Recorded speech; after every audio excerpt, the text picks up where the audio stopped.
그래서 여기까지 기타 판례를 보셨고, 그리고 이어서 마지막으로 최신 판례를 볼 거예요. 최신 판례는 제 4판에 없고 제 5판에 추가된 최신 판례고 자료로 지금 다 받으셨죠? 맨 앞장 보시면 최신 판례 6개 넣어놨어요. 1번, 2번, 3번, 4번, 5번, 6번 이렇게 넣어놨어요. 1번, 2번, 3번, 4번, 5번, 6번 다 이렇게 이제 선고 2를 기준으로 이렇게 정렬을 하다가 5번, 6번만 5번에서 좀 선고 일자가 바뀌죠. 보이세요? 뭔가 시간적으로 이렇게 제가 수록하다가 5번, 6번을 바뀌는 이유는 5번 제목 보세요. 부정경제 행위 금지. 우리 1차 시험 문제 안 돼. 1차 시험에서는. 그리고 6번 법인세 관련 이거 안 돼. 아셨죠? 그래서 6번 같은 경우 2차 시험도 어려워 보여요. 하지만 상표법 관련된 내용이 조금 있어서 수록은 했었어. 그래서 5번과 6번은 잊지만 보지 말자 이렇게 말씀을 드려요. 하지만 수록을 안 해두면 여러분들이 불안해. 다른 강사님 교재에 있는데 여기 없네 불안해한단 말이에요. 그건 불안감을 떨치기 위한 거지 공부하라고 한 건 아니에요. 1차 시험에서는 1번, 2번, 3번, 4번만 보면 되셨죠? 자, 그리고 이 최신 판례들은 2차 시험에서는 아주 중요해요. 1차 시험에서는 최신 판례의 요지만 알면 돼. 금방 끝날 거예요. 근데 2차 시험에서는 최신 판례의 사실관계까지 다 알아야 돼요. 그렇기 때문에 일단 넣어놨어요. 왜냐하면 이 판례집을 여러분 2차 때도 쓸 거거든? 그렇기 때문에 넣어는 놨는데 1차 때는 투머치 하니까 제가 알려드리는 요지만 가져가시면 되고 새로운 거 몇 개 없어. 2개밖에 없어요. 2개밖에. 원래 있던 법리들이야. 보도록 하겠습니다. 첫 번째 대법원 2022 12월 1일에 선고된 판례죠. 거저결정 프로세스였어요. 거저결정 프로세스. 그 표에서 판시사항부터 볼게요. 양가로 1번에 34조 1항 13호 부정한 목적이 있는지 판단하는 방법. 우리 다 배웠어. 그냥 그대로 판단할 거고요. 그 내용이 판결의 요지에서 양가로 1번 바로 읽어보세요. 다 했던 거잖아.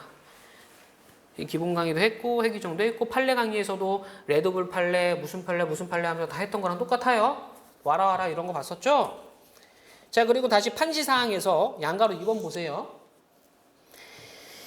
출원인과 선사용 상표를 사용해온 특정인 사이에 그 상표 및 상표를 기반으로 한 사업체 관련 행정상의 인허가, 등록 등을 둘러싸고 여러 차례 민사소송이나 행정소송 등이 확정된 경우 이러한 일련의 경유와 결과는 34조랑 13호 부정한 목적의 해석에 있어서 모순이 되지 않도록 고려해야 되느냐?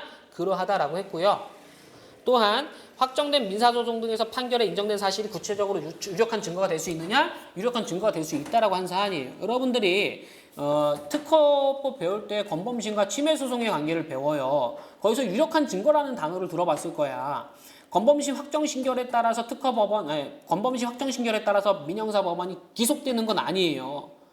민사법원이. 하지만 유력한 증거 자료는 될 수 있다라고 하는데 그게 엄청난 힘이거든.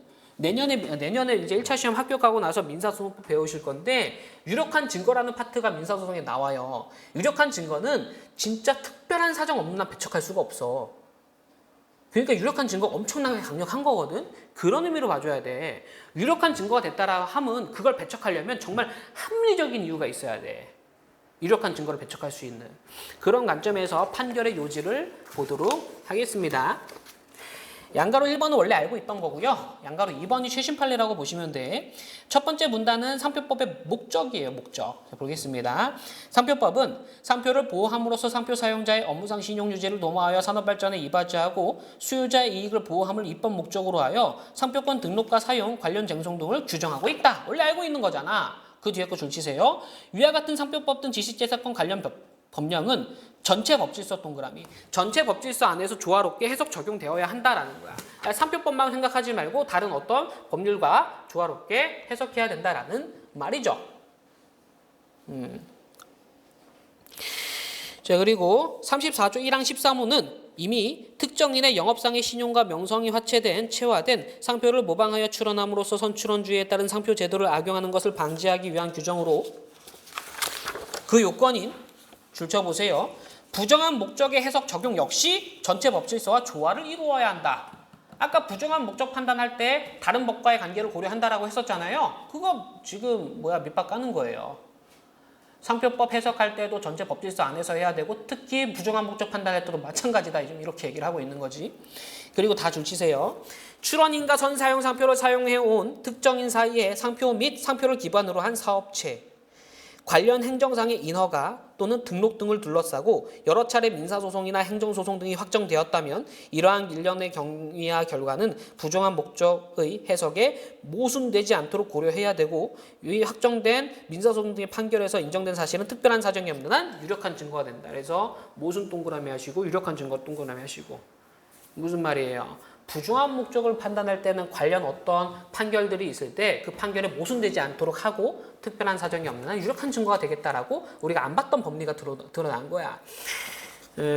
그리고 주문 이유 이렇게 있고 이게 다음 페이지 쭉 넘어가 보시면 뭐 3번 결론도 있어요.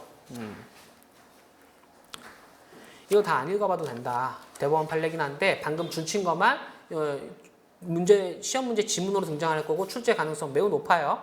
최초로 나오는 판례니까. 그리고 나서 또 다음에 보시면 원심 이렇게 돼 있어.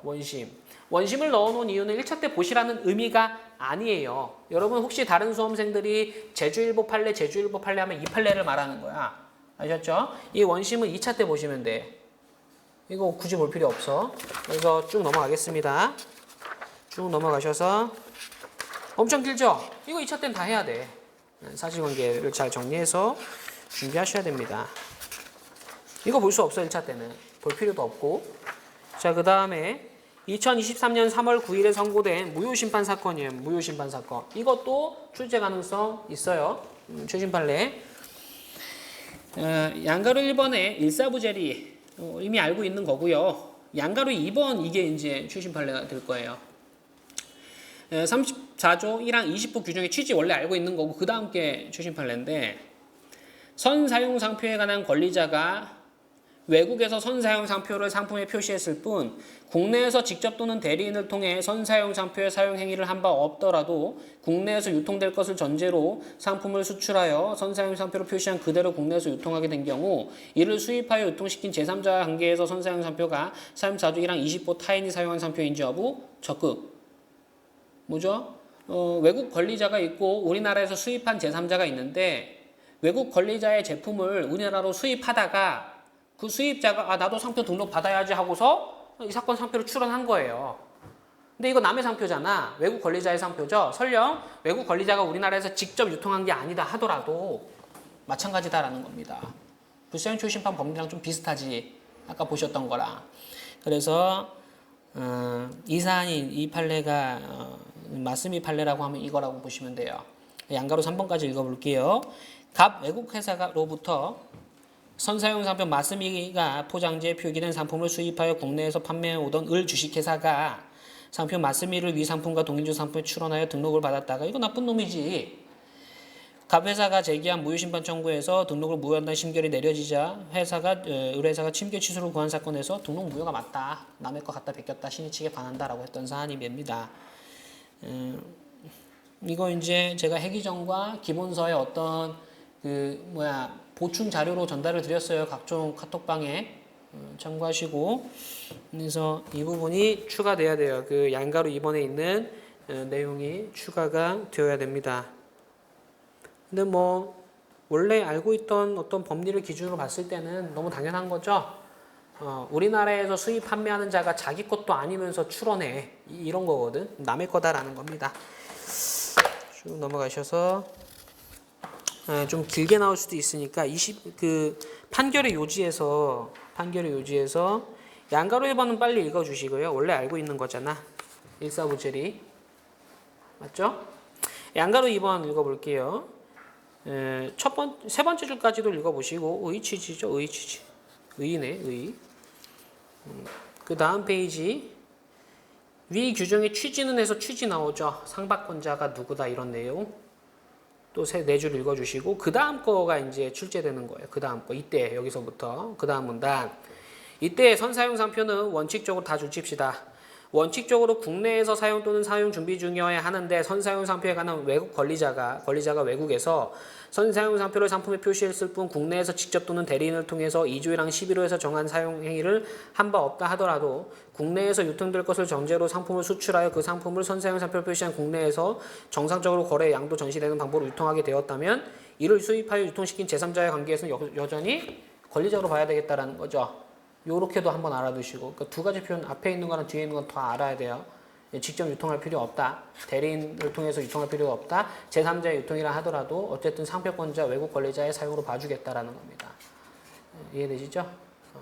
34조 1항 20호에서는 국내 타인이 사용하는 상표 또는 사용 예정 중인 상표를 모방해야 되는 거잖아. 근데 거기 사용이 해석상 국내 사용이거든. 근데 국내에서 직접 유통하지 않았다 하더라도 외국의 상품을 수입업자가 수입시켰다. 근데 그대로 유통되었다라고 하면 외국 권리자가 유통한 걸로 봐주겠다라는 겁니다. 외국 권리자가 유통하는 상품인데 우리나라 수입자가 모방해서 출원했다. 이거 신의칙에 반한다라는 거죠.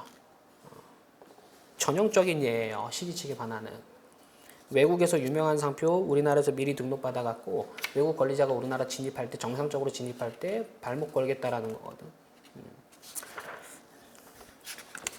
쭉 넘어가시고 원심 판례도 있어요. 근데 다 넘어가도 돼. 2차에서 원심 보시고요. 세 번째, 2023년 5월 18일에 선고된 심판 취소 심판 사건이 취소 심판 사건.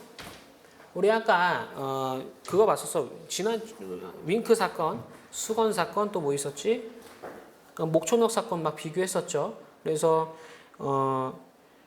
무상이라 해서 무조건 상품이 광고 매체가 되는 물품이라 단정할 수 있는 건 아니다. 구체적으로 봐야 된다고 했었어요.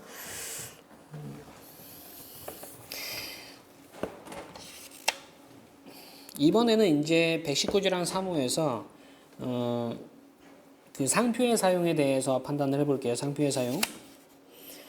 판시사항의 양가로 1번에 2조랑 11호에서 다목에서 정한 거래서류의 의미가 뭐냐. 그리고 거래서류가 뭐예요? 우리 이미 배웠잖아. 실제 거래에서 제공되는 서류죠.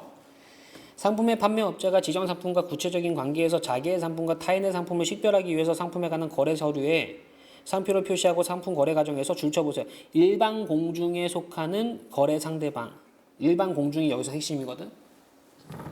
이걸 이제 상표의 사용으로 볼 수 있겠느냐? 무조건 그런 거 아니고 원칙적 접근 이렇게 나오네요. 그 사례를 판결의 요지로 바로 볼게요. 양가로 1번. 이거 일반 공중이 중요해. 양가로 1번의 상표법은 상표에 관하여 자기의 상품과 타인의 상품을 식별하기 위하여 사용하는 표장을 말한다라고 규정하는 한편 상품에 관한 광고, 전가표, 거래서류 그 밖의 수단의 상표를 표시하고 전시하거나 널리 알리는 행위를 상표의 사용으로 규정하고 있다. 그 줄 끝에 거래서류는 거래에서 제공되는 서류로서 이런 것들이 있다 했던 거야. 우리 이건 다 이미 했던 거고. 그 다음 문단. 상품의 판매업자가 지정 상품과의 구체적인 관계에서 자기의 상품과 타인의 상품을 식별하기 위하여 상품에 관한 거래서류에 상표를 표시하고 줄쳐보세요. 상품 거래 과정에서 일반 공중에 속하는 거래 상대방에게 이를 교부. 표시 앤드 교부지? 맞아요? 다목은 표시하고 앤드 교부잖아. 근데 물론 그 논점은 아니에요, 이게. 여기는 이제 상대방이 일반 공중에 속하는 거래 상대방이어야 된다. 일반 공중. 그 내용이고. 그거 하였다면 그러한 행위를 통해서 거래 서류를 일반 공중이 줄쳐보세요. 그러한 행위를 통해서 그 거래 서류를 일반 공중이 인식할 수 있는 상태에 두었다 볼 수 있으므로 이게 이제 광고 행위라는 거예요. 알 수 있는 상태에 놓여라. 마치 특허에 있는 공지랑 비슷하지. 알 수 있는 상태에 두었다 볼 수 있으므로 특별한 사정이 없는 한 광고 행위다라고 합니다. 되셨나요? 2번 판례는 다목에서 광고의 상표를 표시하고 교부해야 되는데 교부의 상대방이 일반 공중에 속하는 사람들이어야 된다. 이 얘기를 하는 거야. 일반 공중에 속하는 사람들.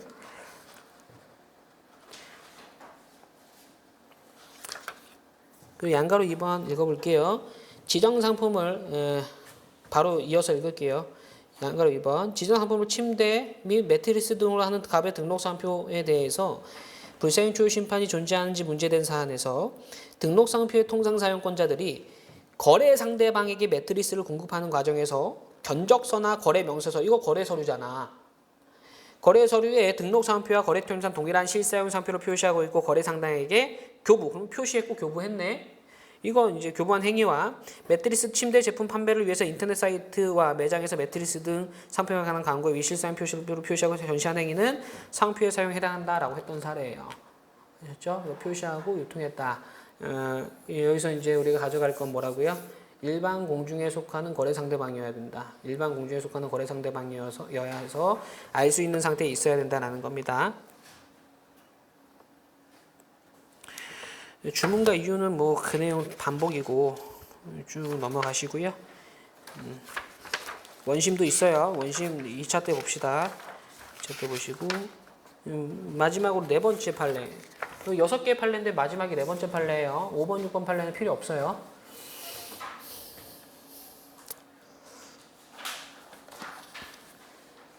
일 차 시험에 안 나옵니다. 자, 네 번째 판례는 새로운 판례가 아니야. 우리가 이제 1번, 2번, 3번까지는 줄치면서 새로운 표현 세 가지는 나왔어요. 이 세 개는 그냥 출제된다고 보면 돼. 내년 1차 시험은 그냥 지문으로 등장한다고 보면 되는 거예요. 그냥 똑같이 나온다고. 그렇다고 원심 보고 막 사실관계 볼 필요는 없어. 근데 이 4번 판례는 그냥 원래 우리가 알고 있던 거야. 전체 관찰, 요부 관찰, 분리 관찰. 사실 최신 판례라고 하기도 부끄럽다. 이렇게 보시면 되겠고, 최신 판례는 맞지. 최신 판례는 맞아요. 유사 판단 해볼게. 우리 상표법 위반이 문제된 사안이고, 이유 보시면 공소사실의 요지 있고요. 일단 등록상표 찾아볼게요. 이거 피트니스 클럽과 헬스장과 관련된 건데, 등록상표는 번 피트니스예요. 보이시죠? 그리고 침해를 주장받은 상표가 번하고서 무슨 N을 도안한 것처럼 보이는 거 아니면 심장 그 뛰는 모습을 도안한 것처럼 보이기도 하고 그 밑에 거는 번 피트니스 이렇게 되어 있어요. 이게 유사냐 비유사냐 이게 문제됐었어. 유사냐 비유사냐. 유사면 침해, 비유사면 비침해가 되겠죠. 그럼 핵심이 뭐야? 피트니스는 사실 헬스장에 대해서 큰 식별력이 없어 보여요. 등록상표의 구성 중 번 부분을 요구로 볼 수 있느냐 없느냐의 문제야. 자 볼게요. 2번. 상표 사용상표 1에 대한 사용으로 하는 상표법 위반 부분 볼게요. 즉 사용상표 1이 뭐예요? 비유 아래다가 N 도안한 거. 그게 침해냐 유사냐 이건데 가번 원심은 등록상표의 요부를 번 부분이라 볼 수 없어. 뭐 어떻게 돼? 번 공통점이잖아. 중요하지 않아? 전체 관찰 어떻게 돼? 비유사가 되겠지. 이건 너무나도 이제 익숙해져야 돼. 이런 표현 보자마자 비유사로 갔네 원심이 이렇게 보시면 되겠고 나번 그러나 수긍하기 어렵다. 대법원은 유사라는 거예요. 그럼 어떻게 해야 돼? 번을 요부로 보겠다라는 거지. 맞죠? 그냥 그런 흐름만 봅시다. 우리 했던 거랑 똑같지 않아요? 했던 거 똑같아. 그래서 어렵다 해서 반갑을 1번에 그냥 눈으로 보니까 요부 관찰이네. 맞죠? 다음 페이지 더 보면 그래서 무슨 주인비 상지거 이런 거 나오고 원래 알고 있던 거잖아. 최신 판례라고 볼 필요 없어요. 우리 1차에서는 2차에서는 무조건 해야 되는데 그래서 반가로 2번에 원심 판결의 이유와 적법하게 채택한 증거에 따르면 다음과 같은 사정을 알 수 있다. 가번 넘어가고요. 나번 볼게요. 이 사건 등록상표를 구성하는 번 부분과 피트니스 부분은 띄어쓰기로 서로 구분되어 있다. 이 사건 등록상표 피트니스 부분은 식별력이 없다. 반면에 이 사건 등록상표 번 부분이 식별력 없는 피트니스 부분에 비해서 상대적으로 식별력이 강하죠. 전체 상표에서 차지하는 비중도 낮지 않아.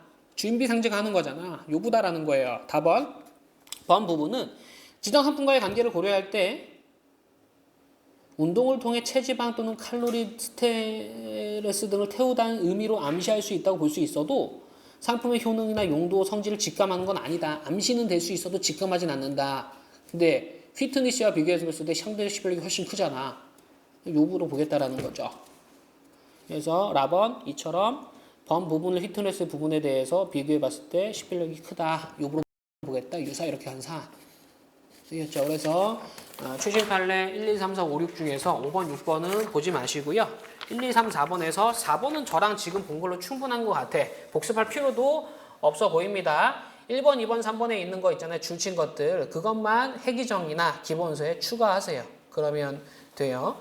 1번, 2번, 3번의 판례를 좀 추가해 주시고 2번의 판례는 제가 그 보충 자료로 드렸었어요. 보충 자료로 최근에. 그래서 그렇게 하시면 되겠고 1번과 3번 판례까지 추가해서 다시 한번 보충 자료로 1차용으로 암기용으로 이렇게 전달을 드릴 테니까 확인해 보시기 바랍니다. 그래서 이 정도 보시고 그러면 오늘까지 제가 확인했거든요. 오늘이 10월 며칠이지? 10월 10일 텐텐이네. 탑10 할인 행사 하겠다. 알아요? 텐텐 하면 탑10 뭐 원 플러스 원 해. 알아요? 하여튼 그래. 10월 10일까지 오늘까지 확인했는데 오늘 선고되는 판례는 인터넷에 안 떠요. 제가 알 수 없어. 그래서 뭐 9월 말일까지는 제가 봤을 때 다 확인한 거거든요. 그러면 10월부터 내년 2차 시험 범위가 보통은 12월 31일까지 선고된 판례예요. 여태까지 경험칙에 따르면 1월에 선고되는 판례는 출제 안 돼. 1월에 선고되는 판례는 지금 1차 시험 기준이에요. 그래서 10월, 11월, 12월에 선고되는 판례는 저는 아직 알 수 없잖아. 지속적으로 올려드릴게요. 지속적으로 올려드리고 웬만하면 자료로 커버가 될 건데 혹시나 안 될 것 같다라고 하면 예를 들어서 난이도가 코크린 정도가 돼. 독학으로 하기 힘들거든. 그런 거 아니고 그냥 지금 오늘 여기서 본 거, 요 정도 수준이면 독학으로 되는 그런 수준이잖아요. 이런 거 정도면 그냥 자료로 올려드리고 이해하기 어렵다 하면 강의로 이렇게 좀 무료 강의로 올려드리도록 할 테니까 잘 챙겨보시기 바랍니다. 그래서 모든 공지는 다 이제 다음 카페라든가 옥하방에 통해서 드릴 테니까 잘 찾아가셔야 돼요. 여러분 최신 판례는 무조건 잘 찾아가셔야 되는 겁니다. 또 개정법도 잘 찾아가야 돼. 개정법도 언제 어떻게 개정될지 몰라요. 지금 잘 기억 안 나는데 2024년 3월 며칠에 이제 시행되는 개정법이 선고됐잖아. 그러면 앞으로는 다 3월 이후니까 시험 범위 아니겠다 이런 게 아니야. 예를 들어서 오늘 당장 어떤 법률이 공포가 돼요. 시행일이 요 앞에 있을 수도 있어. 그러니까 오늘 당장 공포가 되고 시행일이 얘보다 앞설 수 있어. 시험 범위 들어갈 수도 있어요. 항상 눈여겨 보셔야 되는데 그 루트는 저를 통해서 확인하시면 되겠습니다. 그래서 뭐 최신 판례를 찾아보거나 예를 들어서 제주일보 판례라는 게 들어본 적이 없다. 그럴 필요 없어요. 다 전달을 드릴 거니까 불안해하지 말라. 지금 시기에는 여러분들이 선택한 어떤 교재와 강사를 신뢰하고 믿고 가야지 막 흔들리고 그러면 답이 없습니다. 잘 보시고요. 오늘 여기서 끝내겠고 판례집 나오면 제가 이렇게 해서 딱 전달 드릴게요. 네, 고생 많으셨습니다. 감사합니다.